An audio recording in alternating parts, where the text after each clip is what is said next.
Selamat malam promo semua. Radio Malam kembali membawa kebahagiaan.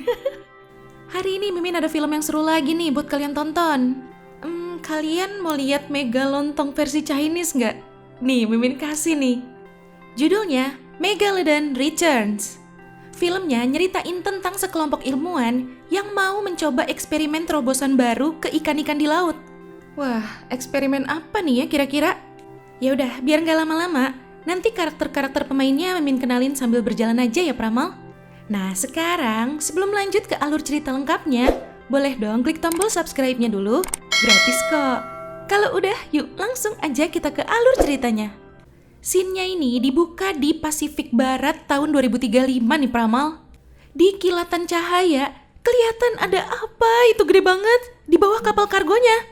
Kapal kargonya kesenggol, jadi berguncang. Panik tuh semua. Tiba-tiba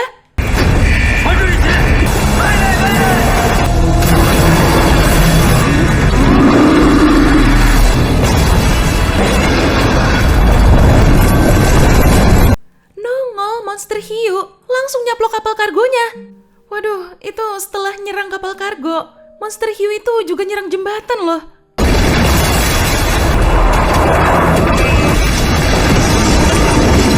Oke, ini scene mundur nih ke 2 bulan sebelumnya di Pusat Penelitian Kelautan di TEC.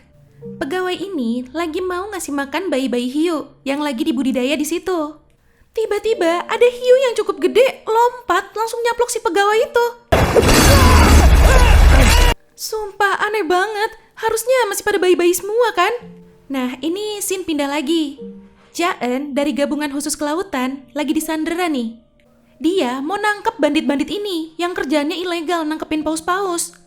Sementara itu, Dr. Yuan Chong, ahli biologi kelautan, dipanggil tuh ke pusat penelitian di TEC buat ngecek karena bayi-bayi hiu yang lagi dibudidaya di situ pada tumbuh jadi lebih cepat. Dan dia baru dikasih tahu tuh sama si Molei, wakil kepala tim eksperimen di situ, kalau mereka lagi nyoba eksperimen buat mempercepat reproduksi ikan dengan tujuan buat menuhin kebutuhan pangan global. Tapi diujinya itu ke hiu. Marahlah si Yuan Chong, karena harusnya eksperimen kayak gitu tuh buat ikan-ikan herbivora aja. Kenapa dicoba ke hiu? Menurut mereka, hiu kan tingkat reproduksinya rendah, jadi cocok buat uji coba. Tetep aja, Yuan Chong gak setuju. Soalnya bakal ngancurin lingkungan ekologi yang ada. Di situ dia langsung merintahin buat musnahin aja semua hiu percobaannya. Dan gak cuma itu loh Pramal, di DTEC juga lagi mengobservasi monster gurita ternyata. Katanya sih muncul dari laut dalam. Jadi lagi mereka pelajarin juga. Wah, si Molei ngambil satu bayi hiu eksperimennya tuh. Dia kayaknya nggak mau penelitiannya selama ini hancur gitu aja. Tiba-tiba hiunya lompat. Pas dia coba nangkep, dia digigit. Alhasil kelepas tuh hiunya, masuk ke saluran pembuangan yang arahnya ke laut. Wah, udah nih, bahaya banget nih. Ini udah selang beberapa waktu. Ada ibu sama anaknya lagi main nih di pantai. Tiba-tiba si ibunya ngilang. Pas anaknya lagi nyari ibunya, tiba-tiba di sisi lain, gabungan khusus kelautan juga ngelihat ada banyak serangan di laut. Tapi mereka belum bisa mengidentifikasi itu makhluk apa. Ini Molei nelpon si Yuan Chong. Ternyata yang jadi korban tadi itu istri sama anaknya. Kebetulan Yuan Chong juga lagi di pantai sama pacarnya. Dia juga ngelihat tiba-tiba ada hiu yang datang. Dia langsung neriakin semua orang buat naik ke daratan. Pas dia lagi nolongin pacarnya, tuh hiu lompat mau nyaplok. Tapi tiba-tiba mati.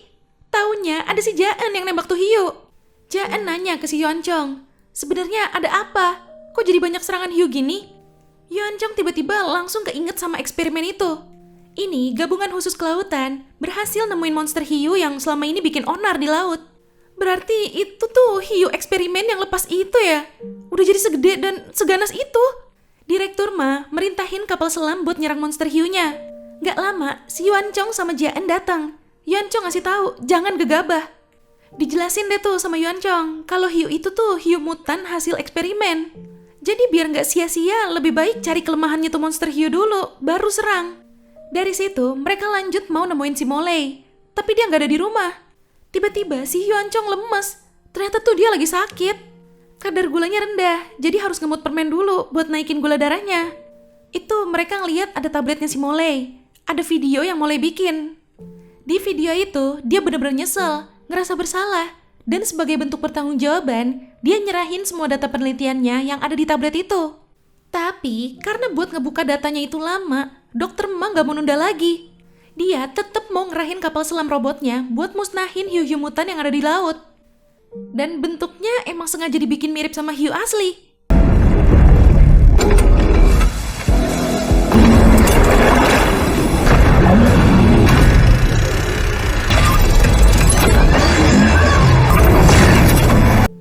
Berhasil sih itu, banyak yang mati.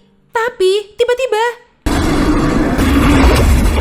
monster hiunya dateng, langsung nyaplok kapal selam robotnya. Masih berhasil ngelepasin diri tuh, akhirnya gelut. Tapi ternyata tetep aja monster hiu yang segede megalodon itu yang lebih kuat. Malam harinya, ayahnya Jaen sama warga pesisir pantai lainnya nyaksiin gimana buasnya segerombolan hiu yang lagi nyerang kapal. Sehabis nyerang kapal, hiu-hiu itu tiba-tiba ngedeket ke pantai, kayak mau nyerang gitu. Jaen ditelepon sama ayahnya nih, tapi nggak diangkat sama dia. Pas ditanya sama Sasha, ternyata dia tuh pas remaja sempat bertengkar sama ayahnya, jadi hubungan mereka nggak baik. Akhirnya ya sampai sekarang jadi masih canggung, sama-sama bingung gitulah intinya ya. Tiba-tiba Sasha dapat info, segerombolan hiu itu nyerang di dekat rumahnya Jaen. Tadi juga mungkin ayahnya nelpon dia ya mau ngasih tahu itu, tapi kan nggak diangkat sama dia. Dia coba nelpon balik ayahnya, tapi nggak diangkat.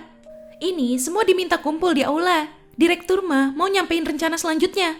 Katanya, berdasarkan data yang ada di tabletnya si Molly, mereka bisa pakai senjata kimia yang dimasukin ke rudal R7 buat musnahin hiu-hiu itu. Yuan Chong coba nyegah, karena senjata kimia itu bisa nyebabin kerusakan ekosistem permanen.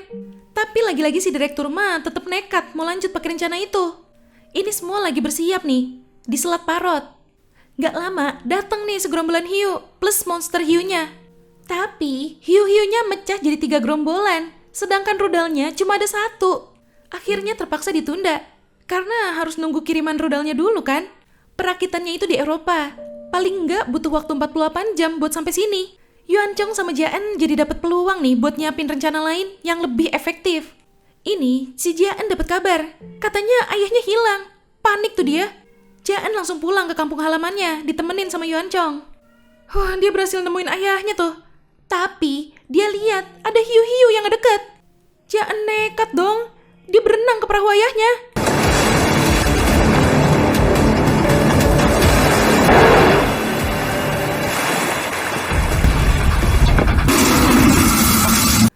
Berhasil sampai. Dan ternyata ayahnya tuh pingsan. Ada 1 hiu yang mau nyerang. Dengan GC-nya, disetrum itu mulut hiunya. Untungnya ayahnya udah sadar nih. Mereka buru-buru balik ke pantai. Sementara itu, Yuan Chong jadi kepikiran ide. Gara-gara tadi lihat si Jaen nyetrum hiunya. Mereka langsung buru-buru balik ke pangkalan. Dia mau ngasih tahu ke Direktur Ma, ada metode yang lebih efektif, yaitu pakai listrik. Ya udah, mereka dikasih waktu 6 jam buat nyoba metode itu. Kalau nggak berhasil, Direktur Ma bakal ngelanjutin misi yang sebelumnya. Oke, mulai nih. Hiu-hiunya lagi pada dipancing biar naik ke permukaan.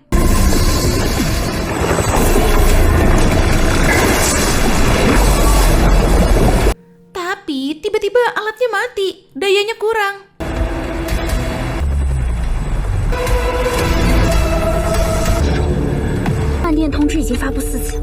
Menurut Sasha, satu-satunya cara bisa pakai sumber listrik dari daerah sekitar.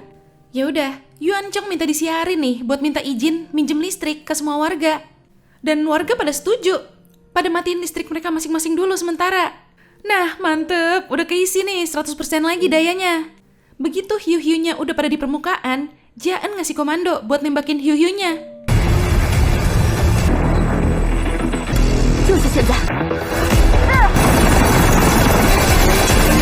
Udah pada seneng tuh berhasil. Tapi di sini Yuan Chong baru sadar, induk hiunya belum mati. Tiba-tiba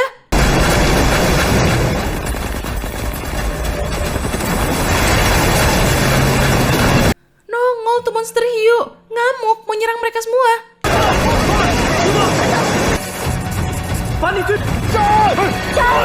Mana si Yuan Chong tiba-tiba lemes lagi. Jaen beraniin diri buat nyelamatin Yuan Chong.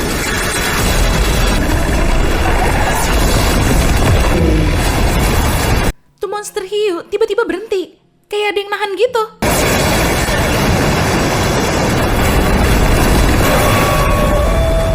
Taunya, itu tuh monster gurita yang dari laut dalam itu. Monster hiunya dililit sampai bener-bener gak bisa ngelawan. Dan akhirnya metong.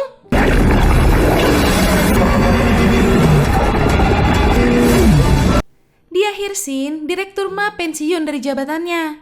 Nah, si Jaen yang gantiin. Gak cuma itu, Jaen juga ngajak Yuan Chong gabung di departemennya. Dan Yuan Chong setuju. Ya, itu tadi alur cerita dari film Megalodon Returns. Boleh juga nih film Megalodon versi Cinanya.